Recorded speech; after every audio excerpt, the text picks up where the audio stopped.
Hey there, Blockhead Traders. Here at Blockhead Traders, I must inform you that we are not financial professionals. Nothing we say should be considered financial advice. We offer our own thoughts and opinions to you, the viewer. We expect you to take these opinions, form your own financial conclusions, and make your own financial decisions. This is Blockhead Traders for the week of July 13th, 2025. And in this week's episode, I'm joined by Viper XL 007. And it has been a long time since we have visited the world of crypto. And in this week, we're going to touch a little bit on crypto and two popular things in the news lately. Tokenization of things. Is this equate to more problems, or is this a revolutionary innovation coming out there that's going to shake up the financial industry? And then kind of coupled with that tokenization, semi-related, a distant cousin, is the U.S. Genius Act, which is kind of going through Congress right now, has passed the Senate, and I believe it is slated this week to be in discussion with the House. And so we'll touch a little bit on that and what does it mean and what does it represent, and give our thoughts on that. But before we hop to that, I want to give a shout out to our Discord, link in the description below. You can hop in there, say hello to myself, Viper, some of the other Blockhead traders.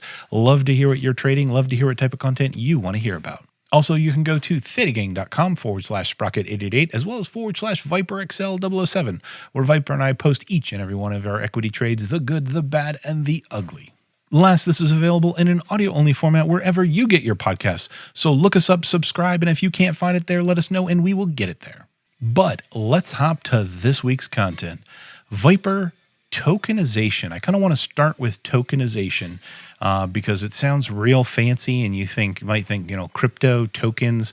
Oh my gosh, this is a thing that crypto has invented.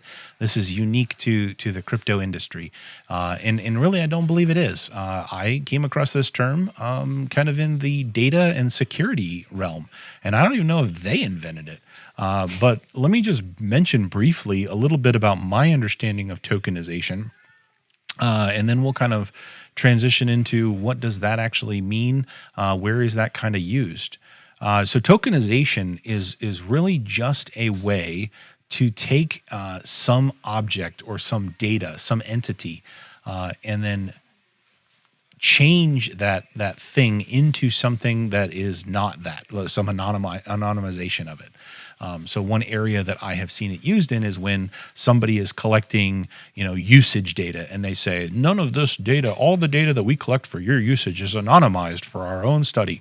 And what that really is when that data comes into that receiving party, they generate a token that is not really directly reversible back to the original data set, but it represents a unique data point. And then that is the value that's stored in databases. That is the value that's passed around.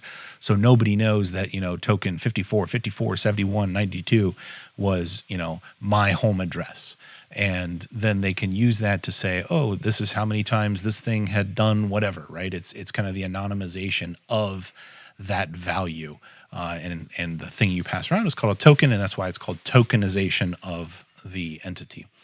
Now that can be extended to things in the physical world where, a piece of art or a gold bar or a dollar bill, right, could be procured, put in some sort of safe storage of some kind, and a unique value be put out there into the world, representing that thing that is allegedly kind of locked away and kept safe. So you could then pass around that digital token, and then presumably there's some pairing of that token to what it represented. And at some point in life, you could detokenize it, or basically turn that token back in and retrieve whatever that physical object or physical value or that entity was that was tokenized or turned into that token. And that's essentially what tokenization is from my understanding. But that poses a unique problem, let's say, because once something is represented in the digital world, what's to say that you couldn't make 10,000 of them and boy, this is a sure easy way to make a lot of money, right? You get a token that represents a US dollar, and then you copy pasta it 57,000 times, and now you got $57,000, right? I mean, that's what Viper and I kind of grew up on, right? With digital music. And the artists, as soon as they digitized their music or somebody ripped a CD and passed it around, boom, what do you ever need to buy a CD for anymore? Viper, is that kind of a fair representation? And why are we not all millionaires if that's how tokenization works? I mean, we should just be able to copy pasta our way to the top, right? Yeah, absolutely. I mean, let's give it a try. But yeah, it definitely, I think it's important to acknowledge when we go into these topics of blockchain and crypto that a lot of this, like you just said, is not a new concept. Though it very well could be the first time people have come in contact with it, and that's just because this whole technology is an extension of the technology that's built all computers. Just different versions of tokenization and whatnot have existed for a very long time in the security realm, as well as internal hardware communications and things like that. So. I think that's important to set the stage of exactly like you said, it's an alternate representation that can point to the thing that it's representing in the real world or wherever else it may be. So if that's the premise of a lot of the tokenization, I mean, there's this thing going through Congress called the Genius Act, which I believe is about tokenizing things that represent or that are backed by a U.S. dollar, like whether or not it's an actual U.S. dollar in currency or if it's a treasury note or a treasury bill or something like that, where they want to take these things, whether it's a U.S. dollar, a U.S. treasury note, and turn it into a digital value and kind of pass it around to later turn that back in and retrieve that stored value of that entity. So why could I not just copy those things so that there's now 57,000 of them? Yeah, and it's this intersection that we're at with the technology of what the blockchain enables versus exactly what you just said with the copy and pasting of, I mean, when NFTs first came out, the NFT technology really has nothing to do with JPEGs and pictures. It's just a wrapper technology. And as these new technologies go, as the internet went when it was, first introduced to the world, just the people will show up and they'll just start doing, silly things with it while the rest of the infrastructure world grapples with the true implications of the technology. And so what the intersection that we're at now is that whole copy paste thing is not applicable, because if you were to copy paste something, you could not then go turn in that fake copy. And so I think the easiest way to correlate it here is just, like the markers. I don't even know if they still use the markers on dollar bills to know if it's a counterfeit dollar bill. This idea that every single tokenized thing, token, we'll call them tokens because that's what they are. So every single token has a unique signature that systems can immediately, in milliseconds, verify the authenticity of it. And that the way that that's generated is cryptography, super complicated, but also super cool. There's a rabbit hole for you to go head down with your LLM of choice. But it prevents the copy pasting. It prevents the counterfeiting of this singular token in far more advanced ways than a marker across a dollar bill. So what that then brings us to with the Genius Act is so that's really cool technology. So that means, and we have the entire history of Bitcoin to prove out the immutability of this technology. So now what's the next step in trusting this? And it would be to represent the US dollar in a digital form, in a safe and secure digital form that's backed by, again, the latest in cryptography advances, the same security that protects your bank account, or all of these other things, potentially even more so. So essentially, that's what the Genius Act is all about: is taking a paper. I should have had. I don't even think I have my wallet right here. I don't even think I have dollar bills on me. Nope. But this imaginary dollar bill. Times are tough with blockhead traders. Times are They tough. are. So taking this physical dollar bill and digitizing it in a way that is just as reliable as that physical dollar bill. And I think that's, to me, the key distinction here with why this is so neat, interesting, cool, is we don't have that today. In today's financial system, we do not have a secure, trustworthy, trustless. It's because it's trustless because it's reliable based on the cryptography. I'm not trusting the other party that it's going to spend like $1 or something. Today's system, anything digital, your bank account, your PayPal, everything that you use a digital dollar, quote unquote, is literally just a messaging system of multiple parties talking to each other. Hey, Sprocket says he's got $50 and he says he wants to send it to Viper. Is that true? And then a little gossip chain of, go to the bank and talk to the bank, and then the bank's closed. And so the bank is like, well, he probably does. So go ahead and send it. But then we got to verify on the back end and bank hours that, this is all true. And it's this slow chain of communication versus a tokenized dollar, where Sprocket doesn't talk to anybody. He says, I have 50 of these tokens that represent a dollar bill, and I want to send them to Viper. And boom, there you go. And within a split second, I have those tokens now, and nobody had to be consulted on that.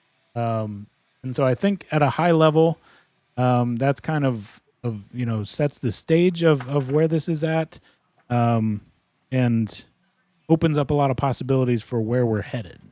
So Viper, couple questions, I guess, around this, because I honestly have not been following very closely on the Genius Act. A lot of crypto things I kind of just tune out a little bit for the most part. I keep very loose tabs on them. But I do keep close tabs on different parts of the market. And one of the parts of the market that I love to kind of trade and watch for the right opportunities to enter is a lot of the banking sector stocks. And I've noticed a lot of times when there seems to be positive news about the Genius Act, a lot of these financial institutions, particularly the larger ones, I think what would be considered more the money center banks, the JP Morgans, the Citigroup, things like that, they seem to have rallied pretty hard, or at least risen pretty solidly along the backs of these things. What's the dependency here on this Genius Act, and what's in it for them? And why is Congress even spending time kind of on this Genius Act in general? Like, what's the premise of it?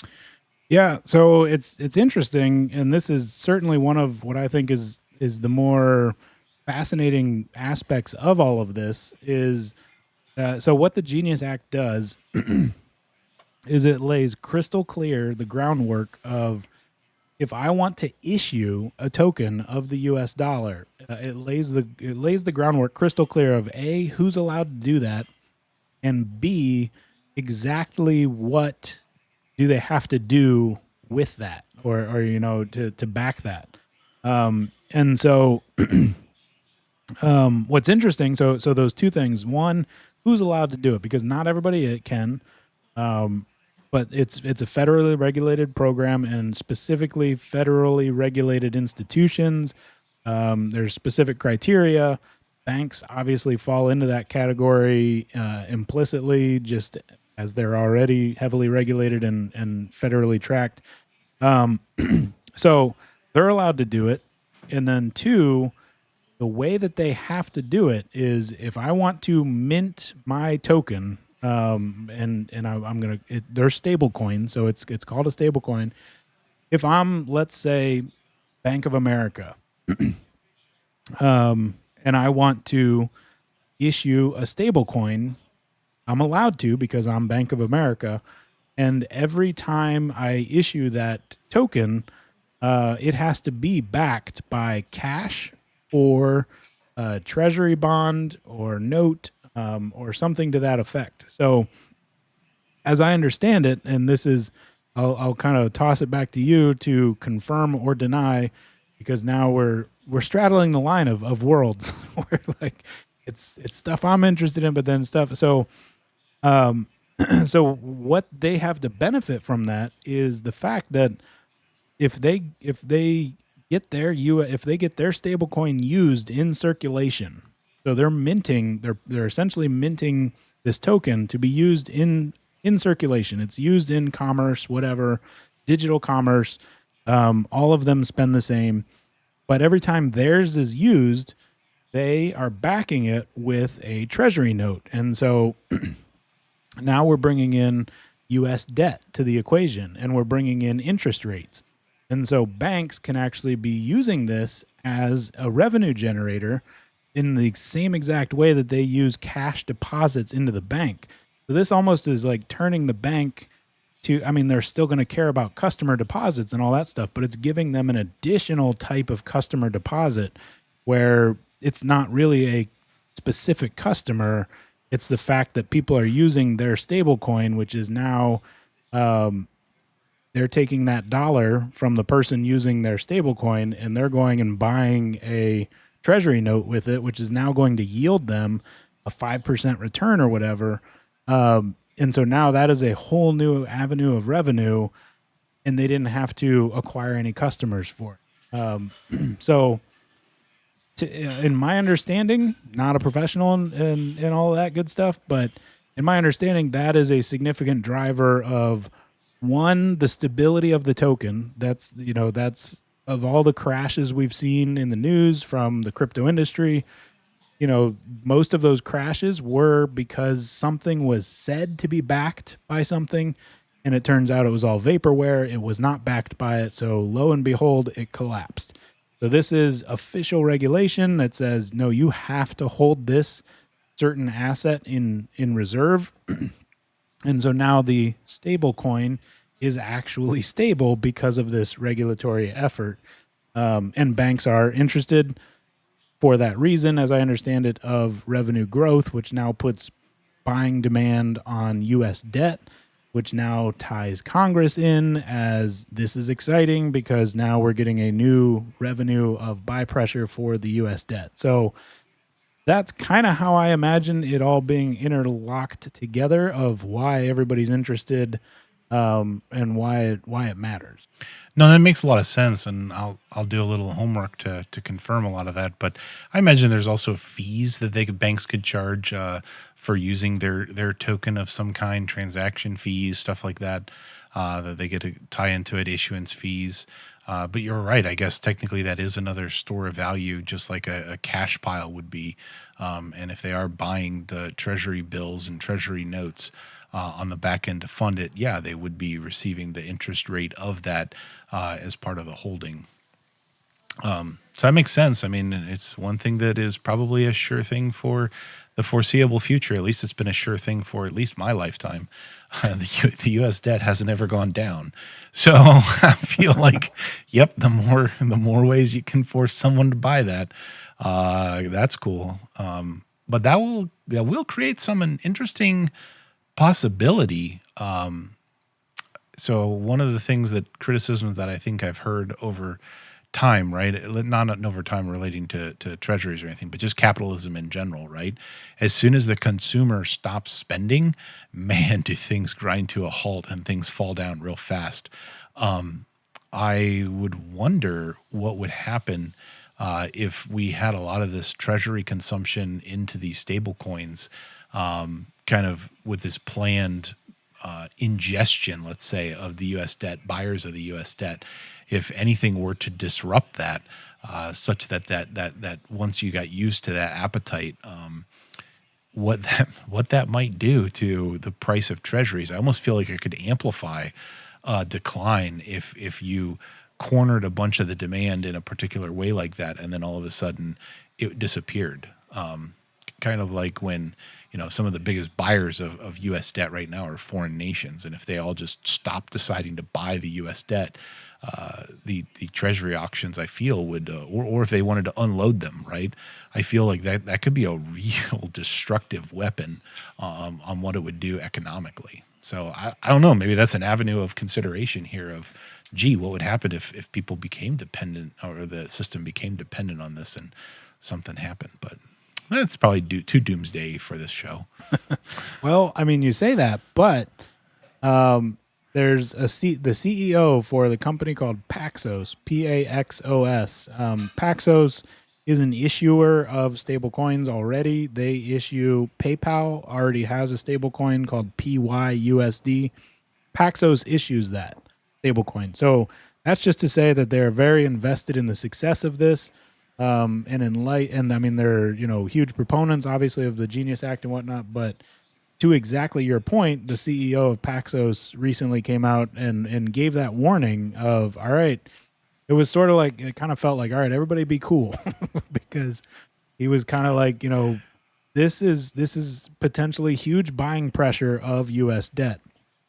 But like you said, if that buying pressure eases or normalizes or recedes, then that's a whole new market pressure that goes into this. And so he wasn't saying that to advocate one way or the other, but just was kind of trying to lay that seed in people's mind of, this is a real new dynamic and we need to watch it carefully and, see how it plays out. But so the other thing was, like you said, tokenization. So is this all about dollars? And also that demand of buying that US dollar stablecoin.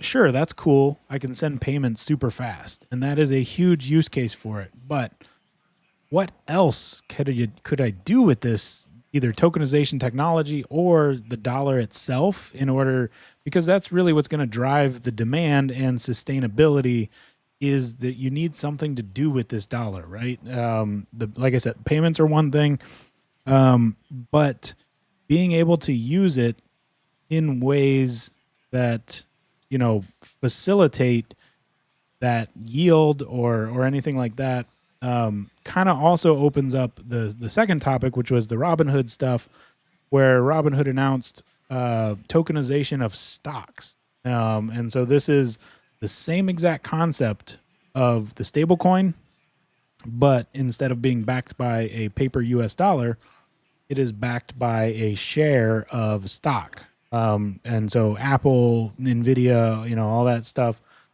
And so that was a major announcement from Robinhood that I think is even more interesting to our target audience here as to what that potentially means.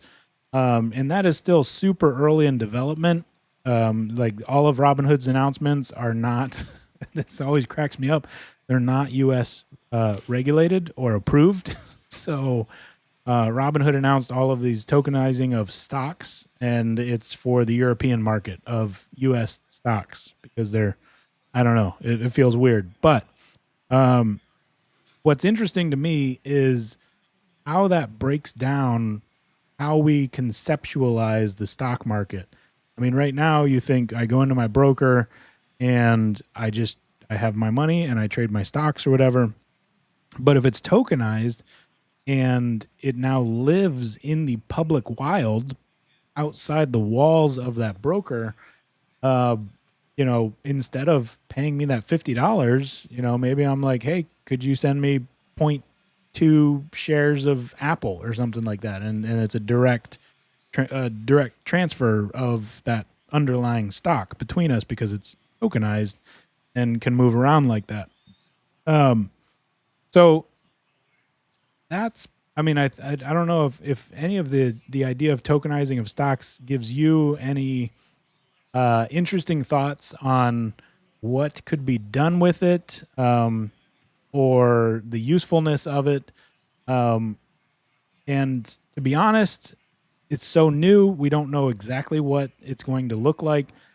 I think reality always ends up being fairly boring in a lot of cases. So there is the real potential that, okay, this is cool. I can send stocks, back and forth, but we're both still on Robinhood, or we're both still on whatever broker or whatever. Because that is a huge part of tokenization, is it reduces the server room costs for all of these institutions. And so as long as we're still using it digitally like we always have been, that might be all we get. But that was the other big news that was super interesting to me, was tokenizing of stocks and what that could potentially look like going forward, and how that could potentially reshape the market, or at least what we think of the market, where it's no longer this vessel, this container, that it just kind of becomes, part of digital assets. Yeah, I followed the Robinhood one a little bit more closely than the Genius Act. I don't really know how I feel about it. I don't know if I'm just not as imaginative enough to see all the possibilities, because my first thought that jumps out on my head is, God, why would anybody want to do that? Like, that's going to create the most illiquid thing ever. Like, and that's not really going to be the most illiquid thing ever, but I think there, at least in the beginnings, I feel like there's going to be some serious arbitrage opportunity there, because you're going from a marketplace where there's millions of shares of things transacted, and now you're kind of locking the shares away, creating these tokens and passing these tokens around and distributing these tokens to wherever marketplaces and things might be out there. I think the idea is to make the U.S. equities market more accessible globally without going through the regulators. Right, it's very difficult for a broker to become able to service in other countries, and the U.S. stock market, for better or for worse, is one of the most desirable places for the world to trade. So I know I have people I know in India and stuff like that that just love or desire to trade in the U.S. market. Some of them have found ways to do it. Some of them they can't do it just because of their situation. But I think that's the whole goal here, is to kind of almost democratize the accessibility to the U.S. markets, which, okay, cool. But I also know how much, Viper, you and I experimented years ago, more so you than me, on different token pools and swap pools and decentralized exchanges, right? I feel like a lot of that stuff comes to light when you tokenize these things. I could be wrong, but I just feel like you're going to get into an area that once it's tokenized, the market's not going to be as deep or as wide as the actual trading market, and you're really in a derivatives market. So it draws a lot of parallels to the options market. The options are basically derivatives of the underlying. And what is the first thing that I tell you to do when you go into the option market to know whether or not you should even trade an option is, how liquid is it? And there's a lot of options that you should just not touch ever due to liquidity. And that'll be an interesting thing to see how that evolves. Yeah, no, I agree. And it especially in these early days, like you just said, that I agree that I think the ultimate goal is to create this 24/7, 365 U.S. market is open for business. And again, this is facilitated by the fact that the blockchain is depending on what blockchain it's running on. And so right now, it's actually running on the Robinhood stuff is running on the blockchain called Arbitrum.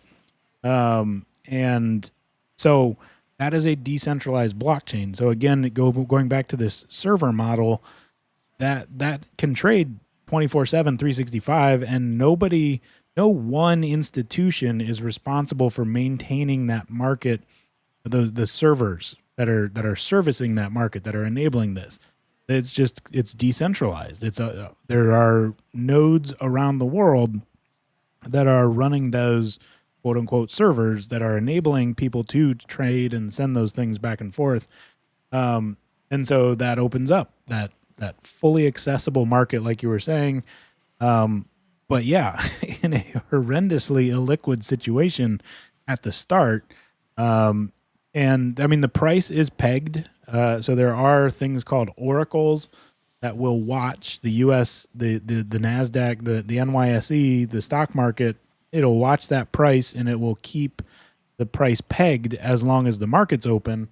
But yeah, then there's times where the market's closed and these things are still trading around out here. And initially, those things are like a mosquito on an elephant where, oh, look, Apple's up 500%. Well, that's because there's no arbitrage because the market's closed. And as soon as the market opens, thump, it's going to come right back down. So stuff like that, I think, is what's really going to be interesting. The other thing, I have not thought through a full strategy because this isn't even, this is just the early days of getting this liquidity established is probably the best way to think of it. But it would be using we'll call it the token stocks as some form of hedge after hours for options trades. And I guess I'll just leave it at that because I think if that means something to you, that might turn some wheels as to like, let's assume liquidity improves and, it becomes more reliable after hours to then transition over to this tokenized world. I think there are some really neat trading opportunities to, to mix and match and have that impact on your portfolio. Again, I'm super shooting far ahead, but that was at least where my mind immediately went seeing this. Yeah, I mean, the first thing you mentioned there was pegged, and we've never seen a crypto anything come unpegged, huh? So why would anything happen here? As far as your hedge, that's actually a pretty interesting thing. The other aspect of this, which I think is probably a more likely outcome, not to say that this won't catch on and grow a little bit, but I think, what was the big thing in like the 90s, right? And with high-speed internet and cable providers, if you were from a small town or a town that didn't have a lot of cable providers, your cable provider basically charged you through the nose for what they called high speed, which wasn't really so fast and probably really terrible TV service with not a lot of selections. Then if you happen to move to a metro area or something like that had multiple cable service providers available, all of a sudden you got faster internet, lower prices, better TV sub packages, all that stuff, right? Competition drives benefit for the consumer in most cases. So what I think is most likely to happen is this will start to spur the imagination of where this might go. And I think the market will start to react by that and start changing things. They'll start changing its hours. I mean, there's really not a good reason that I'm aware of that would necessitate the markets to even close. Like, there's really not a reason that they couldn't trade 24/7. I mean, most futures are 24/5 already. Mm-hmm. And the number of equities that trade through extended hours session has increased tremendously. And the number of equities that actually trade on 24-hour session, like the SPY, things like that has also increased. And so I think one of the more likely immediate outcomes of this is some of the shifting world because, hey, let's face it, if the world you're used to trading in gets better, why are you going to leave? Yeah. Yeah. And I think to kind of start to wrap it up here and kind of, I would say it's very fair if anybody watching this at this point is like, why, like these are so disconnected, separate topics. I mean, I guess maybe they're similar, but what I would say to try to bring it all together along the lines of everything we've been talking about is in accessibility and whatnot is the fact that liquidity starts with the US dollar. And so for these tokenized stocks to mean anything, there needs to be liquidity there. People need to be going in and out of these stocks with that US dollar. And so in my mind, it's sort of this tiered approach where yes, we kind of got everything all at once. I mean, we got all the ideas all at once. But everything starts with tokenizing the US dollar because that is your core liquidity. That is the core of the stock market. It's US dollar. You're taking a US dollar and you're trading it for this stock token or stock ticket, and so I think this is why I thought it was interesting to bring up, just because there's no actionable item here other than I think it's really cool to watch this all unfold. And I think regardless of how you feel about it, eventually it's going to, in one way or another, impact your market experience. All signs point to it's going to be a significant upgrade in some level of accessibility or whatnot. But in these building block early stages, I think it's neat to see first get the US dollar fully wrapped up and tokenized.